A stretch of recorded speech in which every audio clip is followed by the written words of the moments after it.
آپ لوگوں کے خوف سے ایک آدمی آپ کو پتا ہے ہسپتال پہنچ گیا ہے. جو عوام کا غصہ، جو جذبہ، جو جوش، جو ہاتھ رانا ثناء اللہ کی مونچھوں تک پہنچ رہا تھا، وہ بیچارہ خوف سے ہی ہسپتال چلا گیا. وہ نہیں رکنے والا، نہ اس نے رکنا ہے، نہ اس نے جھکنا ہے، نہ اس کے ساتھ جو ہم کھڑے ہیں ہم نے ایک قدم بھی پیچھے لینا ہے.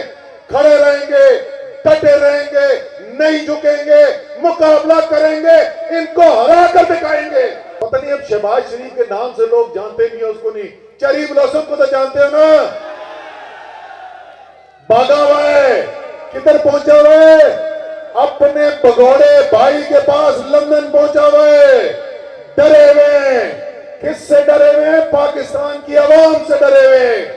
یہ سمجھتے تھے ظلم کریں گے، زبردستی کریں گے، ڈر جائے گی قوم.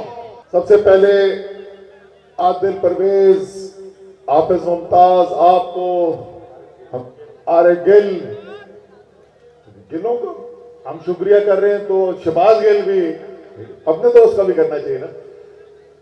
اچھا جی، پہلے میں تھوڑی سی مختصر، تھوڑی سنجیدہ بات آپ سے کرنا چاہتا ہوں کہ اس وقت جو پورا ملک کے اندر ایک ماحول بنا ہوا ہے، اور کپتان یہ کہتا ہے، ہم سب یہ کہتے ہیں کہ جی الیکشن چاہیے، الیکشن چاہیے، اور اگر الیکشن نہیں ہوتا تو اس سے ملک کا نقصان ہو رہا ہے اور بے تحاشا نقصان ہو رہا ہے. تو یہ ذرا سا میں آپ کے سامنے رکھنا چاہتا ہوں کہ ملک کے اندر اس وقت ہو کیا رہا ہے جس کی وجہ سے ہم یہ بات کرتے ہیں، اور ملک کو کتنا بڑا نقصان پہنچایا جا رہا ہے. صرف یہ جو ناکام تجربہ تھا، یہ امپورٹڈ حکومت کا ناکام تجربہ تھا، اس کو گھسیٹنے کے لیے جو ضد، زبردستی اور زور کی جا رہی ہے، اس سے ملک کا نقصان کیا ہو رہا ہے. سمندری کا علاقہ، ادھر آس پاس کے علاقے جو ہیں جی، زمیندارے کا علاقہ ہے، اس وقت ذرا آپ دیکھیں کہ ہو کیا رہا ہے.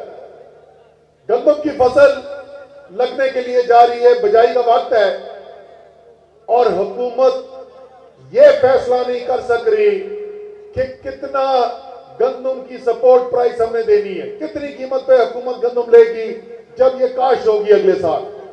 کیوں؟ کیونکہ وہ بیٹھے ہوئے ہیں لندن کے اندر، اور ساری صبح سے لے کے شام تک کیا کام ہو رہا ہے جی؟ یہ حکومت کیسے بچانی ہے. گنے کا ریٹ لگ جانا چاہیے تھا ابھی تک آدھا نومبر آ گیا ہے، گنے کے ریٹ کی اناؤنسمنٹ نہیں ہوئی، کیونکہ ان کے پاس ٹائم ہی نہیں ہے یہ کرنے کا. اس وقت کسان کو جو 150 روپے کا ڈیزل ملتا تھا وہ 240 روپے کا مل رہا تھا، مجھے کہنا چاہیے. اس وقت تو سارے کسانوں سے یہ خبر آ رہی ہے کہ ڈیزل مل بھی نہیں رہا، شارٹیج ہوئی بھی ہے، قلت ہوئی بھی ہے. کیوں ہوئی بھی ہے؟ کیونکہ حکومت مفلوج ہے. حکومت کے پاس ٹائم ہی نہیں کہ وہ یہ دیکھے کہ عوام کی ضرورت کے کیا فیصلے کرنے ہیں. ابھی سردیاں شروع ہونے والی ہیں، ویسے موسم کتنا بدل گیا ہے، نومبر کے بیچ میں کھڑے ہوئے ہیں، نہ کوئی سویٹر نہ کچھ، پھر گرمی لگ رہی ہے. لیکن ہفتے کی بات ہے، 2 ہفتے کی بات ہے، سردی آ جانی ہے. ابھی سے حکومت کے ادارے جو ہیں وہ یہ اعلان کر کے بتا چکے ہیں کہ بدترین گیس کی قلت ہونے والی ہے. گھر میں روٹی پکانے کے لیے گیس نہیں ملنے والی. کیوں نہیں کر سکے؟ کیونکہ حکومت بچانے میں لگے ہوئے. تو یہ لوگ جو امپورٹڈ حکومت میں بیٹھے ہوئے، یہ لوگ جو ان کی پشپنائی کر رہے ہیں، آپ سب سوچ رہے ہو کہ آپ قوم کو کتنا بڑا نقصان پہنچا رہے ہو. آپ کے خیال میں قوم کو نظر نہیں آ رہا کہ اس وقت ملک کے ساتھ ہو کیا رہا ہے، کس بدترین دلدل کے اندر ملک پھنستا چلا جا رہا ہے. پاکستان کی تاریخ کی بدترین مہنگائی کی، اور کیا کہہ کے کی کہ ہمیں آئی ایم ایف کہتا ہے کہ قیمتیں بڑھا دو. اور تو عمران خان کے وقت میں بھی تھا. عمران خان نے کیوں 250 روپے لیٹر نہیں کر دیا تھا؟ عمران خان نے کیوں 36 روپے کی بجلی نہیں کر دی تھی؟ بجلی کی بل، وہ تو کسان کا میں بھول گیا کہ اس وقت ٹیوب ویل چلانے کسان نے، وہ ڈیزل لینے کے لیے جاتا ہے تو ڈیزل 40% مہنگا ہوا ہے. وہ بجلی سے ٹیوب ویل چلاتا ہے تو بجلی کی قیمت 2 گنا بڑھی ہوئی ہے. آج سے 6 مہینے پہلے جتنی قیمت تھی, مار دیا کسان کو, مار دیا مزدور کو, مار دیا عوام کو. سب کہہ کے آئے تھے ہم مہنگائی ختم کریں گے. مہنگائی تو نہیں ختم کی, لیکن ان کی کوشش یہ ضرور ہے کہ کسی طریقے سے غریب ہی ختم ہو جائے. لیکن یہ سب کان کھول کر سن لیں, یہ امپورٹڈ حکومت والے بھی, یہاں سے قریب ہی رہنے والا, آپ لوگوں کے خوف سے ایک آدمی آپ کو پتا ہے ہسپتال پہنچ گیا ہے, یہ خبر ملی ہے.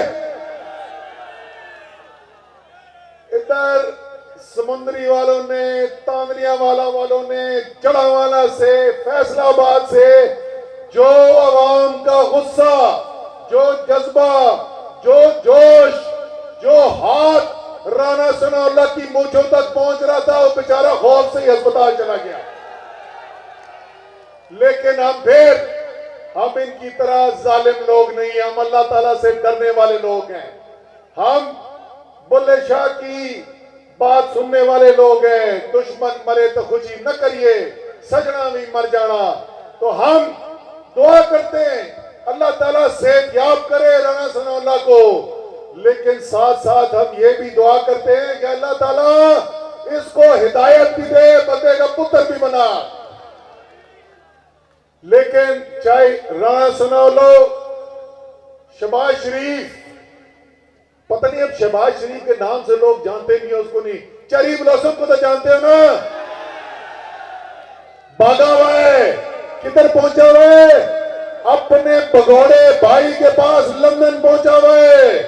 ڈرے ہوئے, کس سے ڈرے ہوئے؟ پاکستان کی عوام سے ڈرے ہوئے.